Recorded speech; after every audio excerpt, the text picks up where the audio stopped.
Alhamdulillah. Alhamdulillahirabbil alamin. Shalatu wassalamu ala asrafil anbiya'i wal mursalin Sayyidina Muhammadin wa ala alihi washabbihi ajma'in. Amma ba'd. Ayah bunda, keluarga muda Indonesia yang berbahagia, alhamdulillah. Kembali kita melanjutkan obrolan kita kemarin ya tentang otak pemaafan ya.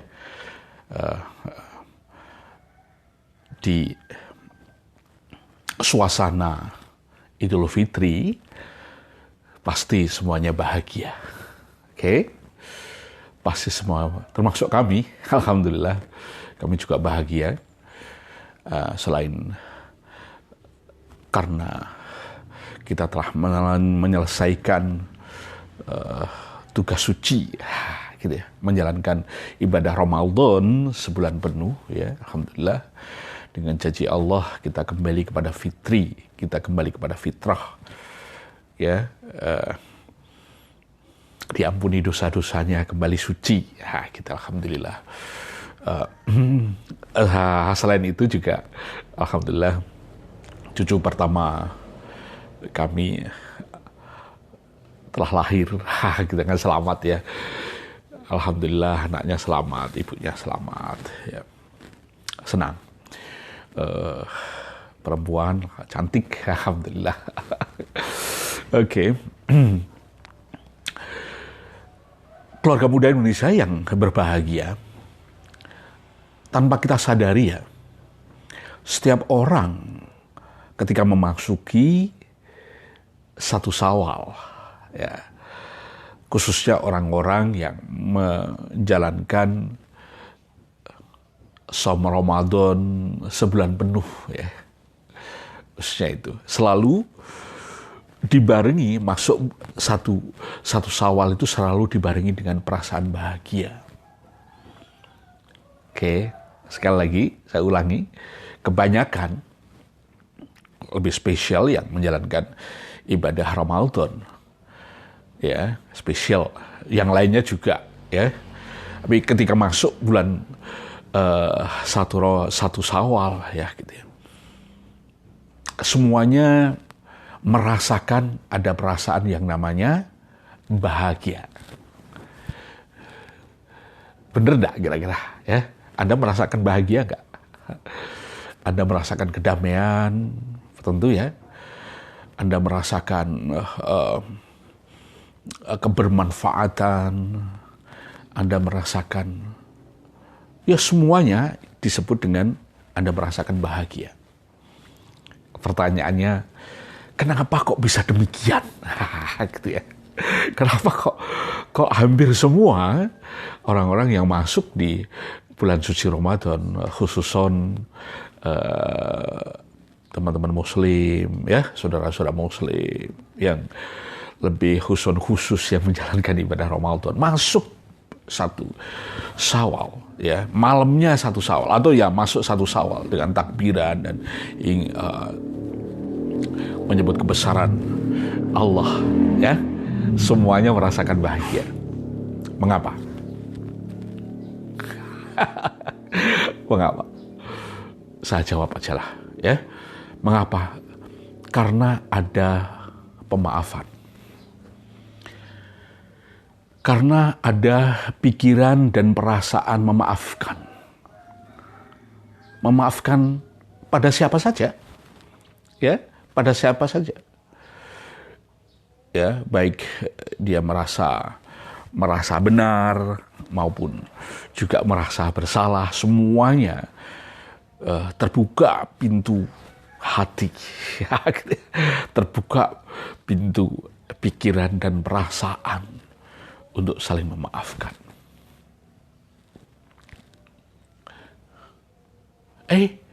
Mbak Endah ya ini ya? Apa kabar Mbak Endah? Masya Allah. Sehat-sehat ya? Ini, ya, saya punya saudara ya di Aceh, di Banda Aceh ya.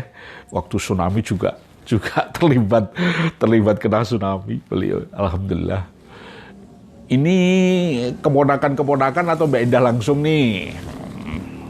Oke ya, selamat Hari Raya Idul Fitri. Alhamdulillah, mohon maaf lahir batin sama-sama ya. Alhamdulillah. Ini Om Amir ada di Manado ya, ada di Manado. Tepatnya di lereng utara Gunung Lokon ya. Insya Allah Gunung Lokonnya tenang-tenang saja.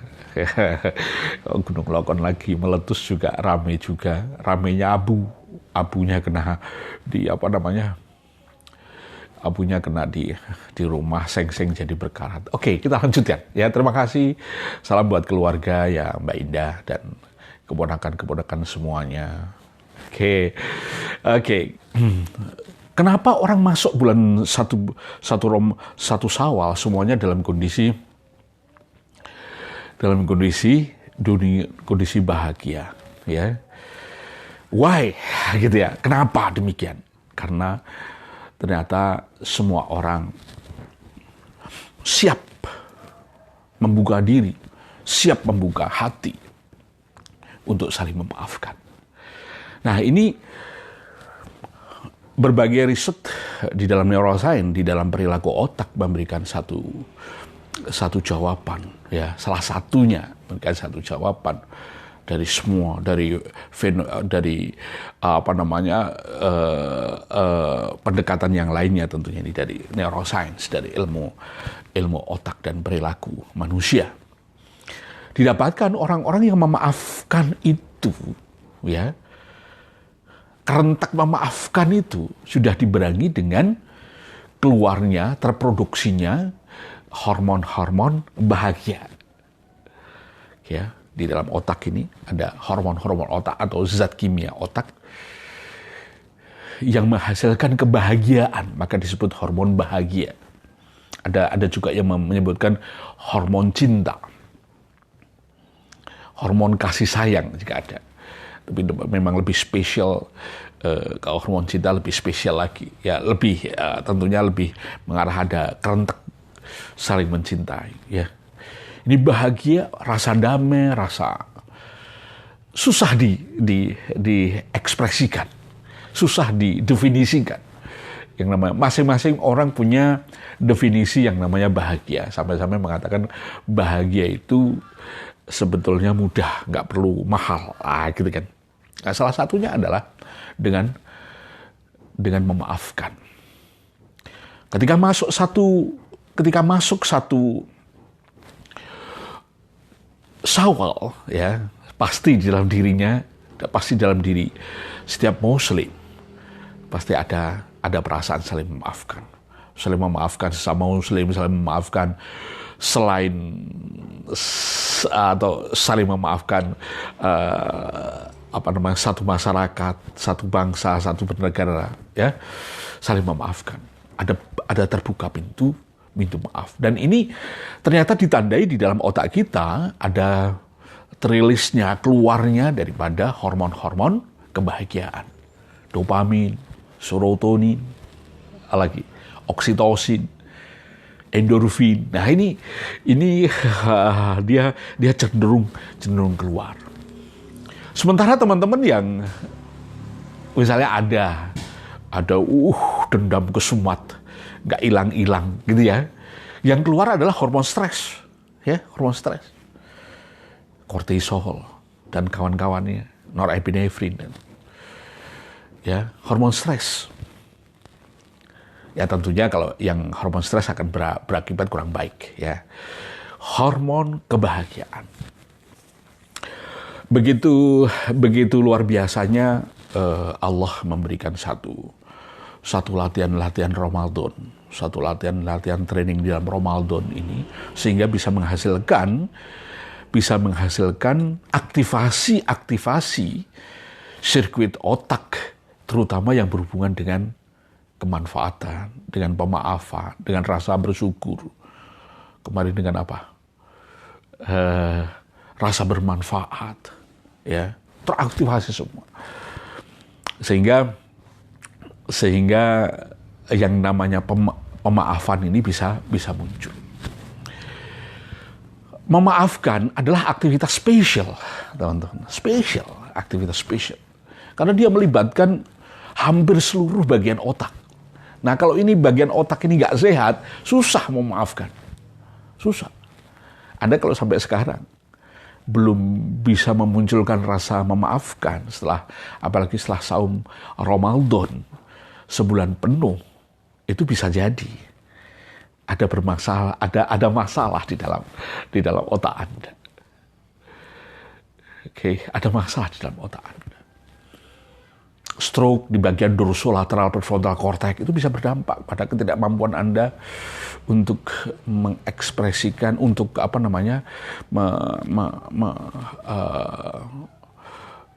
yang berhubungan dengan kelola emosi. Lah, yang lebih spesial di orbitofrontalis cortex. Teman-teman, kalau bermasalah di situ nggak bisa berempati sama orang lain. Efeknya apa? Efeknya susah memaafkan. Oke. Teman-teman yang punya kelainan di bagian cingulatus, kortikal cingulatus, terutama bagian anterior yang terkenal dengan ACC, anterior cingulatus, anterior cortex cinguli atau cingulatus, juga bermasalah. Ada sulit sekali memindahkan. Oke ya. Nah, memang salah satu kehebatan Ramadan kan self control ya. Salah satu kehebatan Ramadan itu self control.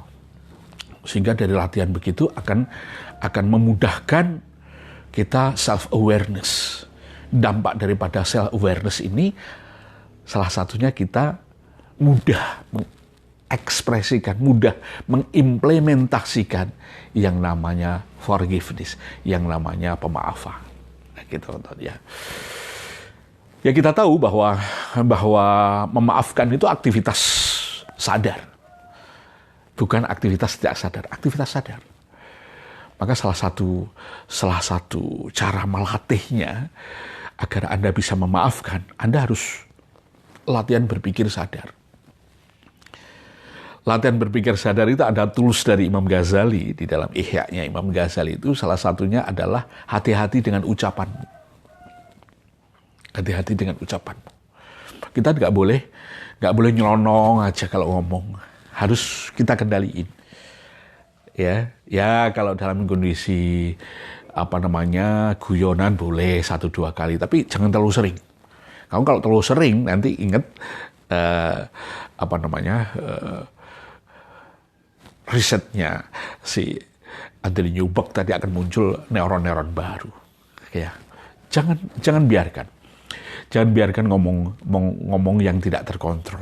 Ya, ngomong yang baik itu kan apa yang kita omongin itu kita paham apa yang kita omongin. Bahkan tujuannya yang kita omongin itu kita juga paham. Oke. Ya, kenapa demikian? Karena cara ngomongnya kita dalam kondisi kesadaran.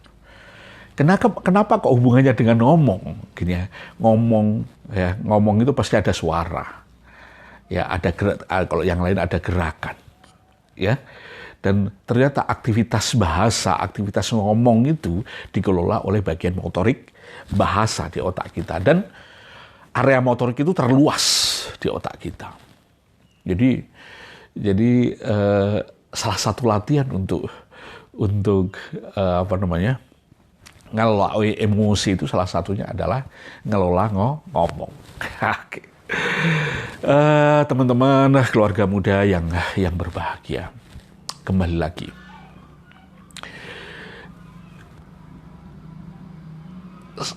Ada hubungan yang sangat erat sekali antara memaafkan dan bahagia. Dan masih banyak lagi ya aktivitas-aktivitas yang lainnya yang berhubungan dengan memaafkan. Oke ya, banyak sekali ya. Karena memaafkan itu melibatkan hampir seluruh bagian otak ya. Baik otak bagian luar yang terkenal dengan cortical region maupun otak bagian dalam yang terkenal subcortical region atau visceral brain ya. Semuanya teraktivasi. Ya, teman-teman psikologi mengatakan memaafkan itu merupakan aktivitas daripada kognitif, afektif dan psikomotor. Itu seluruh bagian otak itu bekerja. Oke ya. Kognitif dia melibatkan kortikal pasti. karena dia bagian kesadaran. Ya, afektif dia pasti melibatkan subkortikal karena berhubungan dengan emosi, regulasi emosi dan seterusnya. Oke ya. Dia bagian psikomotor ya karena berhubungan dengan aktiviti. Ya, aktivitas. Oke, maka teman-teman, salah satu rahasia untuk apa namanya? Untuk memaafkan itu bukan hanya sekedar Anda memaafkan. Bukan hanya sekedar, oh aku sudah memaafkan kok, enggak. Ya. Karena kenapa demikian? Karena rahasia memaafkan itu Anda harus memiliki pengalaman memaafkan. Tanpa Anda memiliki pengalaman pemaafan, pasti kesulitan mendeskripsikan tentang pemaafan itu.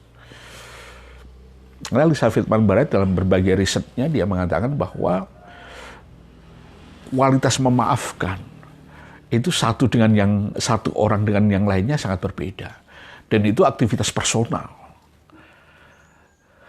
Oke ya.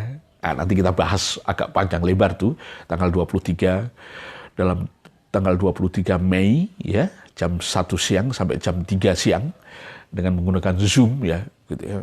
Bagaimana syarat-syarat Anda memaafkan? Aku itu sudah memaafkan dok, tapi kok kenapa nggak bisa ketemu? Aku nggak bisa ketemu. Aku itu sudah memaafkan dok, tapi begitu ingat langsung marah. Nah, berarti ada syarat-syarat memaafkan yang tidak tertunaikan dengan baik. Oke ya, ada proses pembangunan sirkuit-sirkuit pemaafan yang belum sempurna. Nah, maka di hari raya yang penuh berkah ini ya, di hari fitrah yang penuh berkah ini ya, fitrah salah satu bukti bahwa kita fitrah itu kembali ke aslinya. Ya, kembali ke aslinya. Termasuk kembali kepada nilai-nilai asli dulu ketika kita dilahirkan. Ya, dan Nilai Buff memberikan satu informasi bahwa golden rule, nilai-nilai kebaikan, aturan main aturan kebaikan yang di dalamnya itu ada nilai-nilai, itu sudah built in sejak anak itu lahir. Ya, nah, kalau di dalam Islam sudah built in sejak ada konsep, ada perjanjian antara manusia dan Tuhan. Ya, ketika anak di dalam kandungan usia sekitar 5 bulanan, 4-5 bulan, ada satu proses yang namanya perjanjian pada Allah. Ya, komitmen atas statement yang disampaikan di era itu. Ya, yang terkenal dengan alastu birabbikum. Ya, bukankah aku ini Tuhanmu? Nah, gitu kan Allah. Qalu bala sahidna, manusia yang masih dalam bentuk sel-sel di dalam sudah ada bentuk-bentuk dikit sih gitu ya, 4 bulan kan sudah ada bentuk-bentuk dikit ya, jantungnya sudah mulai bisa berdetak ketika qalu bala sahidna ya aku menjadi saksi ya Allah, kau ini adalah Tuhanku. Nah, gitu ya. Jadi nilai-nilai ketuhanan membuat manusia akan cenderung menuju kepada kebaikan dan kebaikan. Jadi sangat tidak mungkin manusia itu nggak ada kebaikan, sangat tidak mungkin. Karena konsep awalnya itu kebaikan. Dan itu sudah dilakukan, sudah ada risetnya. Ya, artinya pijakan ilmiahnya sudah ada yang dilakukan oleh Daniel W. Pfaff dengan satu konsep yang namanya golden rule. Oke, keluarga muda Indonesia dan keluarga lainnya yang dirahmati Allah. Semoga ini memberikan satu bekal yang baik. Kenapa harus memaafkan? Ya. Kenapa aku kok bahagia? Oh, karena kau memaafkan. Kenapa harus memaafkan? Nah, gitu kan. Ternyata kenapa harus memaafkan? Ternyata sirkuit pemaafan itu ada di dalam otak kita, dan itu membuat kita jadi happy. Oke. Dan ujung-ujungnya jadi happy itu kuliahnya Profesor Soehartono, Muhammad Soehartono Taat Putra, ya, seorang perintis psikoneuroimunologi Indonesia, ya, guru besar di Universitas Airlangga, dan beliau mengatakan bahwa seseorang yang memaafkan, energi kehidupannya semakin naik, imunitasnya semakin naik, ya, kejernihan berpikirnya semakin celing, kayak gitu. Kejernihan berpikirnya semakin luar biasa karena dia mampu mampu mengelola tekanan-tekanan emosi yang membuatnya resah dan gelisah. Dan tidak kalah pentingnya, dia bisa meningkatkan resiliensi daripada orang tersebut, ya, ketangguhan, daya lenting. Dan kita tahu bahwa kehidupan hidup ini perlu satu skill yang namanya resiliensi, ya, kemampuan untuk bangkit, ya, bukan kemampuan untuk selalu salah, ya, tapi kemampuan untuk bangkit. Salah, gagal, atau bahasa yang lain apapun gitu bisa berkali-kali, tapi yang asalkan Anda bisa bangkit kembali, maka itu jauh lebih baik. Salah satu resep untuk melakukan itu adalah menjadilah pribadi-pribadi pemaaf. Bagaimana cara memaafkan? Bagaimana cara membangun otak memaafkan itu? Bagaimana tools-tools yang lainnya agar Anda bisa tetap maintenance, bisa tetap berkeseimbangan, bisa tetap menjadi pribadi-pribadi pemaaf. Nah, kita bongkar semua di tanggal 23 Mei, ya. Tanggal 23 Mei 2001, ya, jam 13 sampai jam 15, ya. Yang ingin mendaftar silahkan, biasa di admin, ya, daftar biar rapi aja, biar kalau langsung diumum kadang-kadang kan tukang menghack itu kadang-kadang kan mengacaukan tuh kelas kadang-kadang gitu, ya. Kita biar rapi, ya, di daftarnya di 0821 3645 7526. Ya, bisa daftar di situ. Terima kasih teman-teman. Minal aidin wal faizin, ya. Mohon maaf lahir batin, ya. Semoga semuanya mendapatkan keberkahan yang banyak dari Allah SWT. Terima kasih. Assalamualaikum warahmatullahi wabarakatuh.